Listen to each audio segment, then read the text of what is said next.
ಇಲ್ಲಿ ತನಕ ಬಂದು ಈ ಸೌಜನ್ಯ ಕೇಸು? ಫಸ್ಟ್ ನಾನು ನಿಮಗೆ ಕಾಂಗ್ರ್ಯಾಚುಲೇಷನ್ಸ್ ಹೇಳ್ತೀನಿ ರೈಟ್ ನ್ಯೂಸ್ಗೆ, ನಿಮಗೆ ಮತ್ತು ನಿಮ್ಮ ಟೀಮಿಗೆ.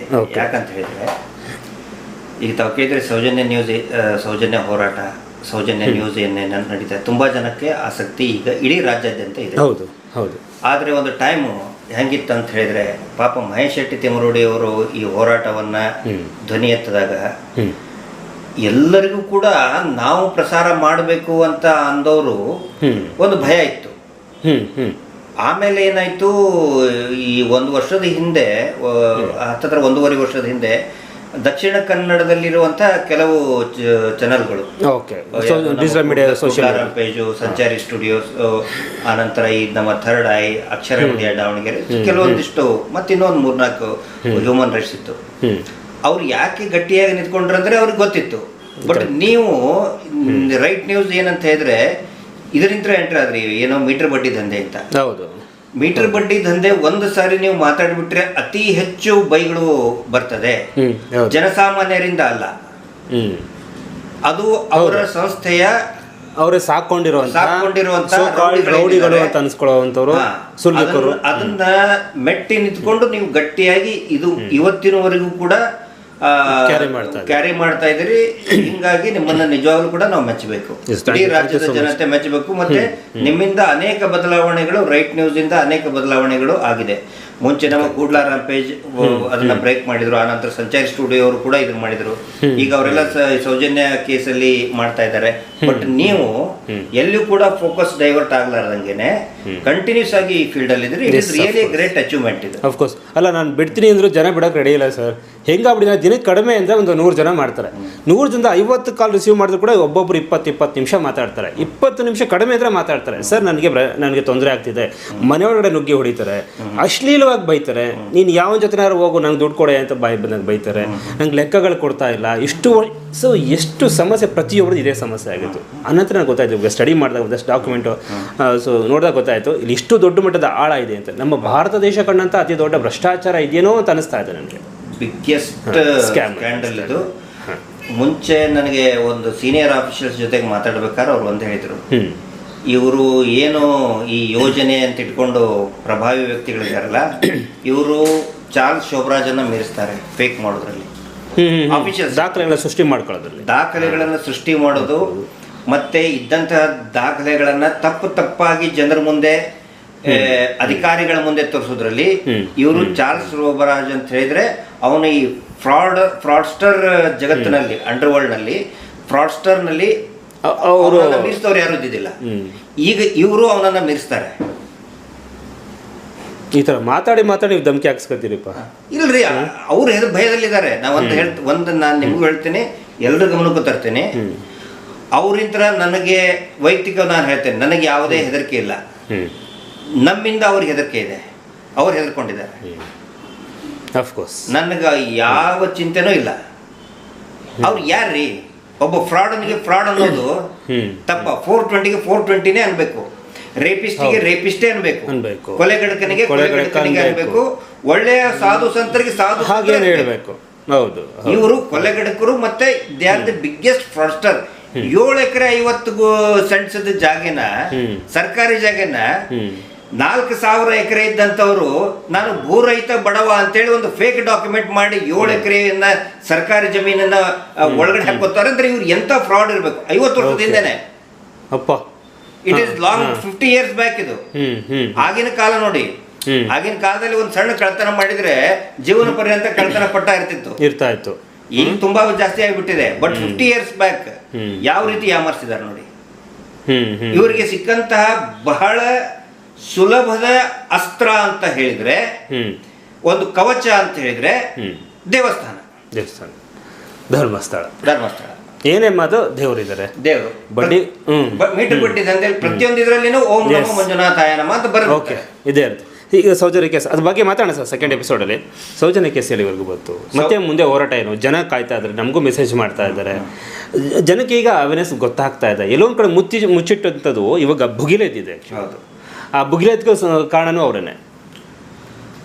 ಮುಂಚೆ ಮಹೇಶ್ ಶೆಟ್ಟಿ ತಿಮರೋಡಿ ಅವರು ಹೋರಾಟ ಪ್ರಾರಂಭ ಮಾಡಿದಾಗ ಅವಿಭಾಜಿತ ದಕ್ಷಿಣ ಕನ್ನಡ ಜಿಲ್ಲೆಯಲ್ಲಿ ಬಹಳ ದೊಡ್ಡ ಮಟ್ಟದ ಆಕ್ರೋಶ ಇತ್ತು.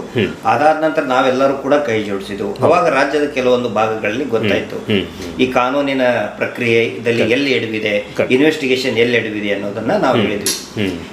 ಈಗ ಅದರಲ್ಲಿ ಏನಾಯ್ತು, ಇವರು ಪ್ರತಿಯೊಂದು ಯೂಟ್ಯೂಬ್ಗಳಿಗೂ ಕೂಡ ಸ್ಟೇ ತಗೊಂಡು ಬಂದ್ರು. ಸ್ವಲ್ಪ ಹಿನ್ನೆಲೆ ಹೇಳಬೇಕಾಗುತ್ತೆ. ಖಂಡಿತ, ಶೋರ್ ತಗೊಳ್ಳಿ. ಮಹೇಶ್ ಶೆಟ್ಟಿ ತಿಮರೋಡಿ ಅವರ ಮೇಲೆ ಕಂಟಿನ್ಯೂಸ್ ಕೇಸ್ ಹಾಕಕ್ಕೆ ಸ್ಟಾರ್ಟ್ ಮಾಡಿದ್ರು.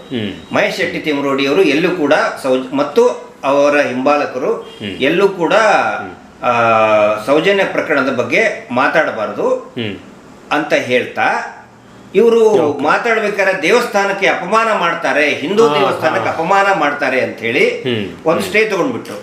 ಯಾವಾಗ ಇದು ಆಗಿದ್ದು 1 ವರ್ಷದ ಹಿಂದೆ, 1.5 ವರ್ಷದ ಹಿಂದೆ ಜೋರಾಗಿ ಸ್ಟಾರ್ಟ್ ಆಯ್ತು. 1 ವರ್ಷದ ಹಿಂದೆ. ಹಿಂಗಾಗಿ ಸೌಜನ್ಯದ ಬಗ್ಗೆ ಮಾತಾಡೋಕೆ ಬಹಳಷ್ಟು ನಮ್ಗೆ ಅಡೆತಡೆಗಳು ಬಂದು ಆಯ್ತಾ. ಅದಾದ ನಂತರ ಇವರ ಅತಿ ದೊಡ್ಡ ಅಕ್ರಮ ಅಂತ ಹೇಳಿದ್ರೆ ಮೀಟರ್ ಬಡ್ಡಿ ದಂಧೆ. ನಮ್ಮ ಎಂಟೈರ್ ಟೀಮ್ ಈ ಮೀಟರ್ ಬಡ್ಡಿ ದಂಧೆಯನ್ನ ಎಕ್ಸ್ಪೋರ್ಟ್ ಮಾಡಕ್ ಸ್ಟಾರ್ಟ್ ಮಾಡಿದ್ವು. ಹಾನಗಲ್ಲದ ಹಾವೇರಿ ಜಿಲ್ಲೆಯಲ್ಲೆಲ್ಲ ಸ್ಟಾರ್ಟ್ ಆಯ್ತು. ಆನಂತರ ಮಂಡ್ಯದಲ್ಲಿ ಮಹಾಲಕ್ಷ್ಮಿ ಅನ್ನೋರ್ದು ಆತ್ಮಹತ್ಯೆ ಆಯ್ತು. ನಮ್ಮ ಎಂಟೈರ್ ಟೀಮ್ ಹೋದ್ವಿ. ಎಲ್ಲಾ ಕಡೆನೂ ಕೂಡ ಇದ್ರ ಬಗ್ಗೆ ಜನ ಆಕ್ರೋಶ, ಹೌದು ನಮಗ್ ಮೋಸ ಆಗಿದೆ, ಇಷ್ಟು ವರ್ಷ ಅವ್ರಿಗೆ ಗೊತ್ತಾಗ್ತಾ ಇತ್ತು, ಎಲ್ಲೋ ನಮಗ್ ಮೋಸ ಆಗ್ತಾ ಇದೆ, ಬಟ್ ಮಾತಾಡೋರು ಇರ್ಲಿಲ್ಲ. ಒಂದು ವೇದಿಕೆ ಇಲ್ಲ, ಒಂದು ವೇದಿಕೆ ಮಾತಾಡೋ ಕೇಳಿಸ್ಕೊಳ್ಳೋರು ಯಾರು ಇಲ್ಲ. ಯಾರು ಹೇಳ್ಕೊಳ್ಳೋದು? ಆ ಒಂದು ಇದನ್ನು ಸೃಷ್ಟಿ ಆಯ್ತು. ಕಂಟಿನ್ಯೂಸ್ ಆಗಿ ನೀವು ಅಬ್ಸರ್ವ್ ಮಾಡಿಬಿರುವುದು, ನಿರಂತರವಾಗಿ ಎಲ್ಲ ಜನನು ಮಾತಾಡಕ್ ಸ್ಟಾರ್ಟ್ ಮಾಡಿದ್ರು. ನಮ್ಮ ಸಂಚಾರಿ ಸ್ಟುಡಿಯೋ ವಿಪರೀತ ಇದು ಮಾಡಿದ್ರು. ಅಲ್ಲಿ ರೋಲ್ ಬರ್ತದೆ ರೈಟ್ ನ್ಯೂಸ್. ನೀವು ಎದುರುಗಡೆ ಇದೀರಿ ಅಂತ ನಾನು ಹೇಳ್ತಾ ಇಲ್ಲ, ಬಟ್ ಎಷ್ಟೋ ಚಾನಲ್ಗಳಲ್ಲಿ ಎಷ್ಟೋ ಜನ ಮಾತಾಡ್ಬೇಕು ನಾನು ಹೇಳಿದ್ದೀನಿ. ಅವಾಗ ಎಲ್ಲಾ ಜನಸಾಮಾನ್ಯರಿಗೆ ನೋಡಿ, ಅವ್ರದ್ದು ಟೋಟಲ್ ಸಂಘದ ಸದಸ್ಯರದ್ದು 64 ಲಕ್ಷ ಜನ ಇಡೀ ರಾಜ್ಯದಲ್ಲಿ ಇರೋರು. As per there report only 64 lakh ಜನ. ಯಾವಾಗ ಈ ಜನರು, ಈ ಸಾಲಗಾರರು ಸಂಘದಲ್ಲಿ ಸಾಲ ಮಾಡಿದಂಥವ್ರು ಊರೇ ಬಿಟ್ಟು ಹೋಗ್ತಾ ಇದ್ದಾರೆ. ಫಾರ್ ಎಕ್ಸಾಂಪಲ್ ಚಾಮರಾಜನಗರದಲ್ಲಿ ಊರೇ ಖಾಲಿ ಆಯ್ತು, ಹಾನಗರದಲ್ಲಿ ಊರೇ ಖಾಲಿ ಆಯ್ತು. ಅದನ್ನ ಸ್ಯಾಟಲೈಟ್ ಚಾನೆಲ್ಗಳನ್ನು ಕೂಡ ಪ್ರಸಾರ ಮಾಡಕ್ ಸ್ಟಾರ್ಟ್ ಮಾಡಿದ್ರು. ಅನ್ಫಾರ್ಚುನೇಟ್ಲಿ ಅವ್ರ ಹೆಸರು ತಗೊಳ್ತಾ ಇರಲಿಲ್ಲ. ಎಲ್ಲರಿಗೂ ಗೊತ್ತಿತ್ತು ಇದು ಮೈಕ್ರೋ ಫೈನಾನ್ಸ್ ಅಂತಿತ್ತು, ಧರ್ಮಸ್ಥಳ ಸಂಘ ಅಂತ ಎಲ್ರಿಗೂ ಗೊತ್ತಿತ್ತು. ಅದರಲ್ಲಿ ನೀವು ಹೆವಿ ಮಾಡಿದ್ರ. ಅವಾಗ ಏನಾಯ್ತು, ಒನ್ ಫೈನ್ ಡೇ ಸಮೀರ್ದು ವಿಡಿಯೋ ರಿಲೀಸ್ ಆಯ್ತು. ಅವಾಗ ಈ ಧರ್ಮಸ್ಥಳ ಸಂಘದ ಬಗ್ಗೆ ಆಗ್ತಾ ಇರೋ ಮೋಸ ಬಗ್ಗೆ ಒಳಗೊಳಗಡೆ ಚಿಂತನೆ ಮಾಡ್ತಾ ಇದ್ರಲ್ಲ, ಏನಿದು ಯೂಟ್ಯೂಬ್ ನಲ್ಲಿ ಹಿಂಗ್ ಬರ್ತಾ ಇದೆ, ನಮಗೂ ಮೋಸ ಆಗ್ತಾ ಇದೆ. ಅದೇ ಕರೆಕ್ಟ್ ಟೈಮಿಗೆ ಸಮೀರನ್ ವಿಡಿಯೋ ಧರ್ಮಸ್ಥಳ ಹಾರರ್ ಅಂತ ರಿಲೀಸ್ ಆಯ್ತು.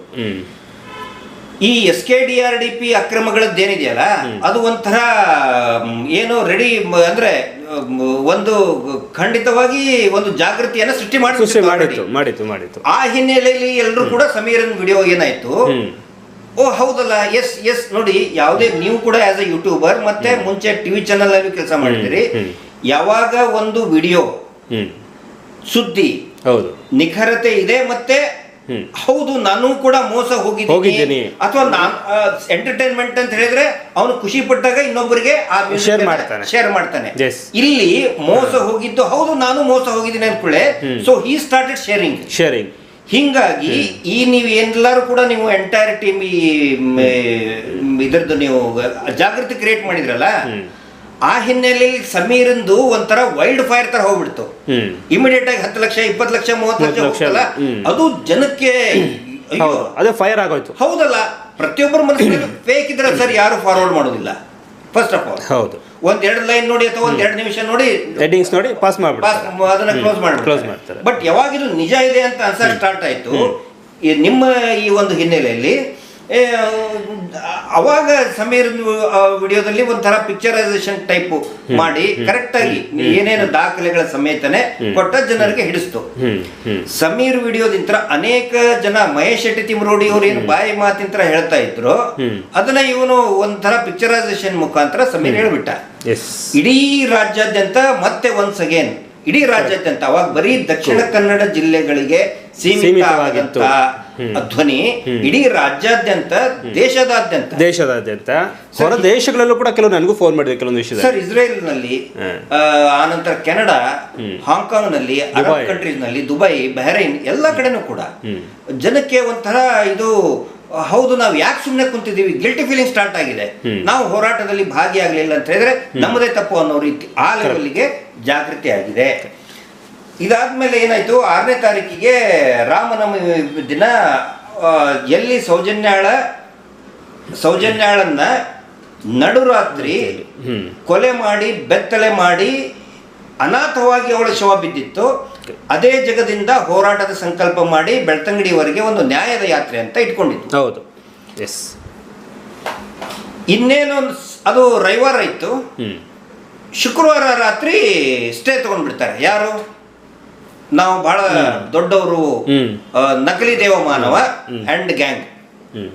ನಕಲಿ ದೇವಮಾನವ ಒಂದು ವೇಳೆ ಅವ್ರು ಈ ಪ್ರಕರಣದಲ್ಲಿ, ಸೌಜನ್ಯ ಪ್ರಕರಣದಲ್ಲಿ ಭಾಗಿನೇ ಆಗಿಲ್ಲ ಅಂತ ಹೇಳಿದ್ರೆ ಯಾಕೆ ಸ್ಟೇ ತಗೋಬೇಕಾಗಿತ್ತು? ವೆರಿ ಕಾಮನ್ ಸೆನ್ಸ್ ಇರೋ ಹೋರಾಟಕ್ಕೆ ಅವರು ಮುಂಚೂಣಿಗೆ ಬರಬೇಕಾಗಿತ್ತು. ಮಾಡಿ ನಮ್ಮ ಧರ್ಮಸ್ಥಳದ ಹೆಸರು, ನಮ್ಮ ಸ್ಥಳೀಯ ಹೆಸರು ಹಾಳು ಮಾಡಬೇಡಿ, ನೀವು ನಡಿ ನ್ಯಾಯ ಕೊಡ್ಸವ ಅಂತ ನಿಂತ್ಕೋಬೋದಾಗಿತ್ತು. ಅವ್ರು ಹೇಳ್ಬಹುದಾಗಿತ್ತು. ಅದ್ರ ಬದಲು ಏನ್ ಮಾಡಿದ್ರು ಅವರು, ಹೋರಾಟ ಮಾಡಬಾರದು ಅಂತ ಹೇಳಿ ಒಂದು ಸುಳ್ಳು ನೆಪವನ್ನ ಕೊಟ್ಟು, ಏನಂತ ಹೇಳಿದ್ರೆ ವಾಟ್ಸಪ್ ಚಾಟ್ ನಲ್ಲಿ ಯಾರೋ ಒಂದಿಬ್ರು ಚಾಟ್ ಮಾಡಿದಾರಂತೆ, ದೇ ಬಾ ಧರ್ಮಸ್ಥಳಕ್ಕೆ ಕಲ್ಲು ಹೋಗೋಣ ನುಗ್ಗೋಣ ಅಂತ ಕೋರ್ಟಿಗೆ ಕೊಟ್ಟಿದ್ದಾರೆ. ಕೋರ್ಟ್ ಅಲ್ಲಿ ಯಾವ ನಂಬರ್ ಇಂದ ಚಾಟ್ ಆಗಿದೆ ಅನ್ನೋದೇ ಕೊಟ್ಟಿಲ್ಲ. ಅದನ್ನ ನಾವು ರಿವೀಲ್ ಮಾಡ್ತೇವೆ ಈಗ. ಅದ್ರ ಅವ್ರ ಮೇಲೆ ಯಾರು ಸುಳ್ಳು ಮಾಡಿದಾರಲ್ಲ ಅದು ಕೂಡ ಈಗ ಕೋರ್ಟ್ ಅಲ್ಲಿ ಫೈಲ್ ಆಗಿ ಅವ್ರ ಮೇಲೆ ಆಕ್ಷನ್ ತಗೊಳ್ತಾರೆ. ನಾವ್ ಏನ್ ಕೇಳ್ತಾ ಇದೀವಿ, ಯಾರು ಅವನು ಧರ್ಮಸ್ಥಳಕ್ಕೆ ಕಲ್ಲು ಹೊಡಿತೀನಿ ಅಂತ ಅವನಿದ್ದಾರಲ್ಲ, ಅವನು ಅತಿ ದೊಡ್ಡ ಪಾಪಿ, ಅವನು ಅತಿ ದೊಡ್ಡ ಅಪರಾಧಿ. ಅವನ ಮೇಲೆ ಸಿಬಿಐ ಇನ್ವೆಸ್ಟಿಗೇಷನ್ ಆಗ್ಲಿ. ಆಗ್ಬೇಕಲ್ಲ ಸರ್? ಹೌದು. ಧರ್ಮಸ್ಥಳದ ಪವಿತ್ರ ದೇವಸ್ಥಾನಕ್ಕೆ ನುಗ್ಗುತ್ತೇವಿ, ಕಲ್ಲು ಹೊಡಿತೀವಿ ಅಂದವನ ಅವನಿಗೆ ಶಿಕ್ಷೆ ಆಗ್ಬೇಕೋ ಬೇಡ? ಹೌದು. ಇವರು ಯಾರು ಅವ್ರವ್ರೇ ಆ ನಕಲಿ ದೇವಮಾನವನ ಗ್ಯಾಂಗ್ ಅಂತ ಒಂದು ಟೀಮು ಅವ್ರವರೇ ಮಾಡ್ಕೊಂಡು ಎ ಅಂಡ್ ಬಿ ಅವ್ರೇನ್ ಮಾಡಿದ್ದಾರೆ. ಫಾರ್ ಎಕ್ಸಾಂಪಲ್ ಏನು ಹರ್ಷೇಂದ್ರ ವೀರೇಂದ್ರ ಅಂತ ಅಂದ್ರೆ ನೇಮ್ ಅವರೇ ಫೇಕ್ ಹೆಸರು ಇಟ್ಕೊಂಡು ನಾನು ಹಿಂಗಂತೀನಿ ನಾನು ಹಿಂಗ ಅಂತೇನೆ ಮಾಡಿ ಅದನ್ನ ಜೆರಾಕ್ಸ್ ಸ್ಕ್ರೀನ್ ಶಾಟ್ ತೆಗೆದು ಜೆರಾಕ್ಸ್ ಮಾಡಿ ಕೋರ್ಟಿಗೆ ಕೊಟ್ಟು ಅದೆಲ್ಲ ಒಂದು ಕುಂಟು ನೆಪವನ್ನ ಮಾಡಿ ಹೋರಾಟವನ್ನ ನಿಲ್ಸಿದ್ದಾರೆ. ಅಂದ್ರೆ ಅವ ಮಾಡಬಾರ್ದು. ಅವರು ಫೈಲ್ ಮಾಡ್ಬೇಕಾದ್ರೆ ನಂಬರ್ ಇರ್ಬೇಕಲ್ವಾ, ಪೊಲೀಸರು ಅದನ್ನಾರು ಕೇಳ್ಬೇಕಲ್ವಾ ಯಾವ ನಂಬರ್ ಅಪ್ಪ ಇದು ಅಂತ. ಎನಿವೇಸ್ ಇರ್ಲಿ. ಈಗ ನಾವು ನೀವು ಚಾಟ್ ಮಾಡಿದ್ರೆ ಬರೀ ಅಂದ್ರೆ ನನ್ನ ಹೆಸರು ಬರ್ತದೆ, ನಿಮ್ಮ ಹೆಸರು ಬರ್ತದೆ, ಬಟ್ ನಂಬರು ಇರ್ತದಲ್ಲ. ಖಂಡಿತ ನಂಬರ್ ಕೊಟ್ಟೆ ಇರ್ತಲ್ವಾ, ನಂಬರ್ ಇದ್ರೆ ಚಾಟ್ ಮಾಡಕ್ ಸಾಧ್ಯ. ಹೌದು. ಹಿಂಗಾಗಿ ಈ ರೀತಿಯಾಗಿ ಈ ಕಳ್ಳ ಮಾರ್ಗ ವಾಮ ಮಾರ್ಗವನ್ನ ಹಿಡಿದು ಹೋರಾಟವನ್ನ ಈಗ ಮಾಡಬಾರದು ಅಂತ ತಂದಿದ್ದಾರೆ. ಅದರ ಅಗೇನ್ಸ್ಟ್ ಮತ್ತೆ ಒನ್ಸ್ ಅಗೇನ್ ಕುಸುಮಾವತಿ ಅವರು ಕೂಡ ಕೋರ್ಟಿಗೆ ಹೋಗಿದ್ದಾರೆ, ನಮಗೆ ಹೋರಾಟಕ್ಕೆ ಅವಕಾಶ ಕೊಡಿ ಅಂತ ಹೇಳಿ. ಕೋರ್ಟ್ ಅಲ್ಲಿ ಇದೆ, ಹಿಂದೆ ಬಂದಿಲ್ಲ, ಆ ಫೈರ್ ಹಾಗೆ ಇದೆ, ಸಾಧ್ಯನೇ ಇಲ್ಲ.